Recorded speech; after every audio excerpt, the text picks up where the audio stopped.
नमस्कार, मैं कविता भारद्वाज और हम पढ़ रहे हैं पाठ बादल राग, जिसका दूसरा और अंतिम भाग हम पढ़ेंगे। जिसमें अभी तक पढ़े हुए भाग में जो हमने पढ़ा है कि किस प्रकार जो कवि निराला जी हैं, वो जन क्रांति को उन्होंने दिखाने का यहाँ पर प्रयास किया है और बादलों को वे क्रांति दूत के रूप में पुकार रहे हैं, बुला रहे हैं, उनका आह्वान कर रहे हैं बादलों का। और वो चाहते हैं कि ये क्रांति दूत जो है वो समाज के वंचित और शोषित वर्ग का उद्धार करे और समाज में क्रांति लाए, जो सामाजिक विषमता को दूर कर सके, जो सामाजिक भेदभाव है, सामाजिक विषमता है, उसको दूर करने का काम कर सके। तो अब कविता में अभी तक हमने जो पढ़ा है वो है कि आकाश में जो फैले हुए बादल जो हैं, वो वायु रूपी जो समुद्र में बादलों की युद्ध रूपी नौका के समान दिखाई दे रहे हैं। बादलों की युद्ध रूपी नौका है, जिसमें वंचित जो वर्ग है उसकी आकांक्षाओं के अस्त्र शस्त्र भरे हुए हैं। जो वंचित वर्ग है, शोषित वर्ग है, वो उसे बड़ी आस भरी निगाहों से देख रहा है और जिनकी आकांक्षाओं रूपी अस्त्र शस्त्र उस नौका में भरे हुए हैं और वे संघर्ष के लिए आ पहुँचे, संघर्ष करना चाहते हैं वो क्रांति के रूप में। तो वो आ पहुँचे हैं बादल, और जो पूंजीपति वर्ग है उससे संघर्ष करना चाहते हैं, वो उसे संघर्ष के लिए वो बादलों को पुकार रहे हैं। जब बादल गरजते हैं और बरसते हैं तो ऐसा लगता है, जब बादल छा जाते हैं, गरजते हैं, बरसते हैं, ऐसा लगता है कि क्रांति के स्वर की जो है क्रांति जो है वो जो उसका स्वर है वो इतना भयानक दिखाई देता है, इतना भयंकर स्वर उनको सुनाई देता है कि जिससे पूंजीपति लोग जो हैं, पूंजीपति वर्ग जो है वो घबरा जाता है।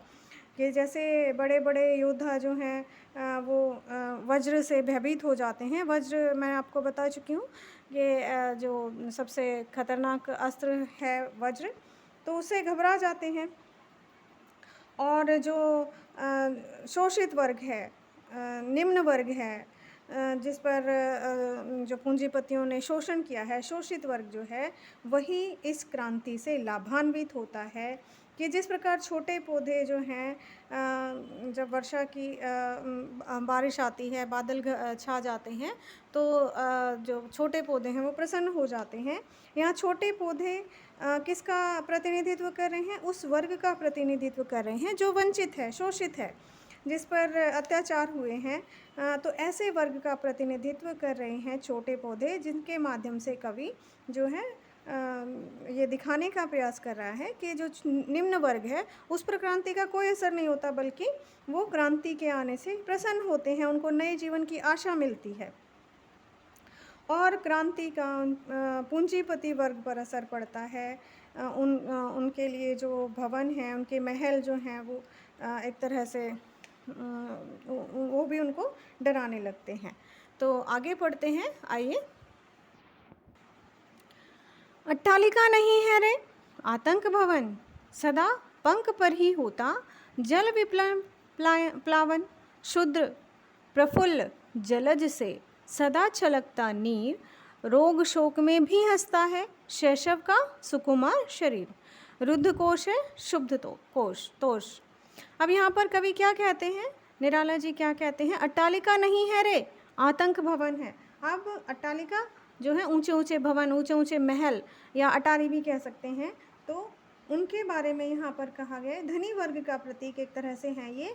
तो वो जो महल हैं, बड़े बड़े महल हैं, वो अब महल नहीं रह गए हैं। जैसे ही उनको क्रांति के आने की आहट सुनाई देती है, वो भवन जो हैं, वो महल जो हैं, वो केवल अब महल भर नहीं रह गए हैं, आतंक भवन बन गए हैं। अब उनमें जिन्होंने जो वंचित वर्ग का शोषण किया है, उनको दबाकर जो है रखा है, या कह सकते हैं उनकी बुरी नीतियों के कारण जो वो शोषित वर्ग है, उसके कारण जो क्रांति आ रही है, उस क्रांति से घबरा गए हैं और उनके खिलाफ षड्यंत्र करने लग गए, आतंक भवन बन गए हैं डर के मारे। अब इस जो क्रांति है उसको दबाने का प्रयास कर रहे हैं। तो इस तरह से वो षड्यंत्र करने लगे हैं एक तरह से, और अपनी बुरी नीतियों के कारण जो उन्होंने इतने बड़े बड़े भवन बनाए हैं, अब उनको खोने का डर है। सदा पंख पर ही होता जल विप्लव प्लावन, सदा पंख कीचड़ पर ही होता जल विप्लव प्लावन। अब जब बाढ़ आती है, बारिश होती है, तब जो कीचड़ है सबसे पहले वही बह जाता है। ठीक है, तो अब यहाँ कीचड़ जो है वो किसका प्रतीक है? कीचड़ जो बुरे लोगों का प्रतीक है। जब बाढ़ आती है तो कीचड़ सबसे पहले बह जाता है। तो अब यहाँ पर वो जो लोग हैं जो क्रांति से डर कर इस क्रांति को दबाने का षड्यंत्र रचने लगे हैं, तो ये आतंक भवन बन गए हैं उनके कारण। अब डर लग रहा है उनको, उनके पास जो सुख सुविधाएं हैं उनको खोने का वो उनको डर लग रहा है। तो सदा पंख पर ही होता जल विप्लव प्लावन, कि हमेशा कीचड़ जो है वो उसी पर बाढ़ का सबसे ज़्यादा असर होता है, वही सबसे पहले बह जाता है। तो अब कीचड़ यहाँ पर बुरे लोगों का प्रतीक है। बुरे लोग कौन? जिन्होंने शोषण किया है लोगों का, शोषण करके अपने महल खड़े कर लिए हैं दूसरों का शोषण करके। तो अब उन्हें अपने इस जो धन दौलत उन्होंने जो इकट्ठा की है उसके खोने का डर लग रहा है। तो जल विप्लव प्लावन, तो जब जो क्रांति आती है विप्लव क्रांति, तो जब क्रांति का सबसे ज़्यादा असर किस पर होता है?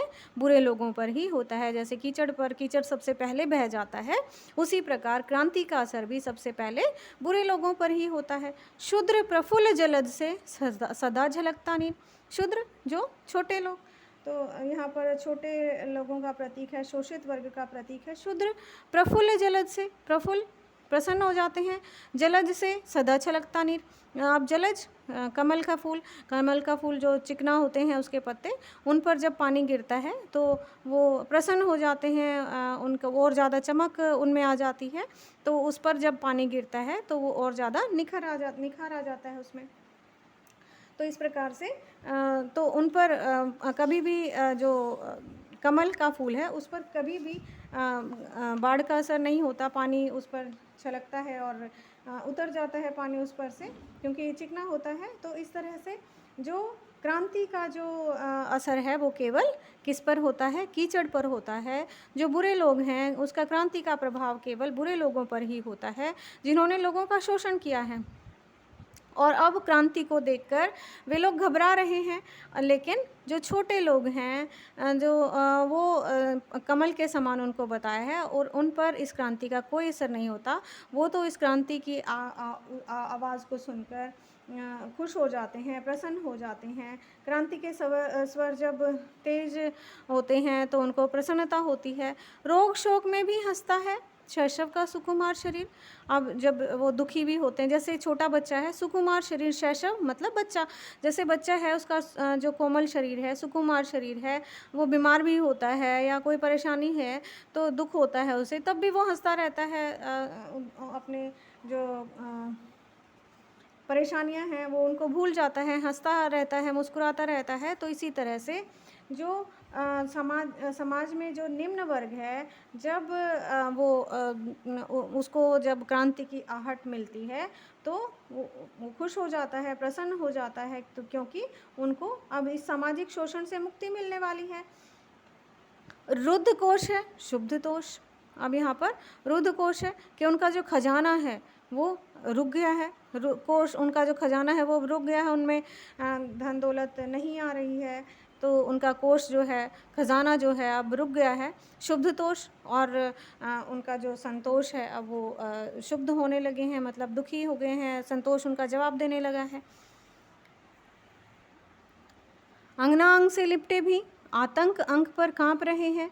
अब अंगना अंग से लिपटे भी, अंगना अंग मतलब सुंदर स्त्रियों के अंग से लिपटे हुए, मतलब अपने घर में वो अपने स्त्रियों के साथ बैठे हैं, उनके दामन से चिपके हुए हैं, आतंक अंक से कांप रहे हैं, और वो इस क्रांति के कारण वो कांप रहे हैं। क्रांति के आहट को सुनकर जो है वो अपना मुंह ढांक रहे हैं। क्रांति के स्वर जो है वो कांप रहे हैं उनके स्वर को सुनकर, क्योंकि उन्हें अपने जो उन्होंने लोगों का शोषण करके जो दौलत कमाई है अब उसको छिन जाने का उन्हें डर है। धनी वज्र गर्जन से बादल, अब कांप रहे हैं धनी, जो धनी व्यक्ति हैं। वज्र गर्जन, अब जब बादलों की गर्जना होती है, जब बादल गरजते हैं, अर्थात जब क्रांति के स्वर उनके कानों में पड़ते हैं तो वो कांपने लग जाते हैं। त्रस्त नयन मुख ढांप रहे हैं, जीर्ण बाहु है शीर्ण शरीर। और त्रस्त त्रस्त दुखी होकर नयन मुख अपने जो अपनी आंखें हैं, अपना मुंह है, वो ढांप रहे हैं, अब मुंह ढकने लगे हैं, अपने आप को छिपाने की कोशिश कर रहे हैं। क्रांति के तेज होते स्वर जो जब उनको सुनाई देते हैं तो वो अपने आप को छिपाने में लग गए हैं। जीर्ण बाहु है शीर्ण शरीर। अब जो कृषक वर्ग है, जो शोषित वर्ग है, उनके बाजू जो हैं, उनकी बाहें जो हैं वो कमज़ोर हो गई हैं। उनका इतना शोषण किया गया है कि उसका सारा उत्साह जो है वो समाप्त हो गया है। तुझे बुलाता कृषक अधीर। अधीर होकर कृषक, जहाँ दो अर्थों में प्रयोग किया गया है। एक तो क्रांति को बुला रहा है किसान कि जब क्रांति आएगी तो उसे सामाजिक शोषण से मुक्ति मिलेगी। दूसरा, जब बारिश आएगी तो उसके जो फसल है वो लहलहाएगी। तो यहाँ पर दोनों अर्थों में, बादल के रूप में भी और क्रांतिवीर के रूप में भी, दोनों तरह से जो किसान है वो बादल को पुकार रहा है। हे विप्लव के वीर, हे क्रांति के वीर, हे बादल, तुझे किसान जो है अधीर होकर, अपना धैर्य खोकर, अधीर हो गया है किसान और अपना धैर्य खोकर तुम्हें बुला रहा है। चूस लिया है उसका सार, हाड़ मात्र ही है आधार, ए जीवन के पारावार। अब जो शोषित जो शोषक वर्ग है उसने उसका जो किसान का सारा उमंग चूस लिया है, उसका सार मतलब उसके जीवन में जो उमंग थी, खुशियाँ थी, उत्साह था, वो सब कुछ जो है एक शोषक वर्ग ने चूस लिया है, उसका सब कुछ छीन लिया है। हाड़ मात्र ही है शेष। अब वो केवल एक तरह से हड्डियों का ढांचा बनकर रह गया है। हे जीवन के पारावार। अब यहाँ पर संबोधन शैली है, कवि बादलों को संबोधित कर रहे हैं। पारावार का अर्थ होता है समुद्र, अनंत, असीम। तो हे जीवन की अनंतता के प्रतीक हे बादल जो हैं, अपने उनके आने से जो बादल हैं उनको पुकार रहा है किसान कि वो आएगा और उनके जीवन में बादल जो है वही उनके जीवन में खुशियाँ ला सकता है। असीम खुशियाँ बादल ही उनके जीवन में लाएगा, ये उनको विश्वास है। तो इस तरह से, तो अगर हम काव्य सौंदर्य की बात करें तो मुक्तक छंद है, प्रगतिवादी चेतना है, छायावादी शैली है, संबोधन शैली भी यहाँ अंत में जब संबोधित किया है बादलों को, संबोधन शैली है। अगर बात करें अनुप्रास अलंकार है, पुनरुक्ति प्रकाश है, तो इस तरह से अनेक अलंकारों का प्रयोग हुआ है। और शुद्ध जो है तत्सम तद्भव शब्दावली का प्रयोग हुआ है, आम बोलचाल की भाषा का प्रयोग किया है। मुक्तक छंद है, बिंबों का बहुत सुंदर प्रयोग किया गया है, लक्षणा शब्द शक्ति है और शब्दों का चयन भी बहुत सुंदर चयन किया है। मानवीकरण अलंकार है, पद मैत्री, स्वर मैत्री अलंकार भी हम देखने को हमें मिल रहा है। तो इस तरह से भारतीय किसान की करुण अवस्था का यहाँ पर इस जो काव्यांश है इसमें किया गया है और उसके प्रति अपनी सहानुभूति भी यहाँ पर कवि व्यक्त करते हुए दिखाई दे रहे हैं। तो अगर हम अब बात करें इसके सार की, तो बादल राग जो है वो निराला जी की एक प्रसिद्ध जो है कविता है, जो प्रगतिवादी ओजस्वी रचना है और इसमें उन्होंने सामाजिक एवं आर्थिक विषमता का यथार्थ चित्रण किया है। वो बादलों को क्रांति दूत मानते हुए शोषित वर्ग के हित में उसका आह्वान कर रहे हैं और क्रांति के स्वर सुनकर पूंजीपति वर्ग भयभीत हो जाता है और उनसे सताया शोषित वर्ग इस क्रांति दूत को अपनी स्थिति में परिवर्तन के लिए आशा भरी दृष्टि से देख रहा है। बड़े बड़े महलों में रहने वाले पूंजीवादी इस क्रांति को रोकने के लिए आतंक फैलाने का प्रयास कर रहे हैं, परंतु क्रांति के स्वर उनके महलों में भी उन्हें चैन से नहीं रहने देते और वे आतंकित रहते हैं। निम्न वर्ग इस क्रांति से प्रसन्न और लाभान्वित होता है। कृषक वर्ग को भी अपनी अंतिम आशा इसी क्रांति दूत में दिखाई देती है और अंत में यह निष्कर्ष हम कह सकते हैं कि समाज में शोषित और अभावों में रह रहे वंचित वर्ग को उसके सही अधिकार दिलाने के लिए क्रांति की आवश्यकता है। आशा है आपको कविता समझ आई होगी। धन्यवाद।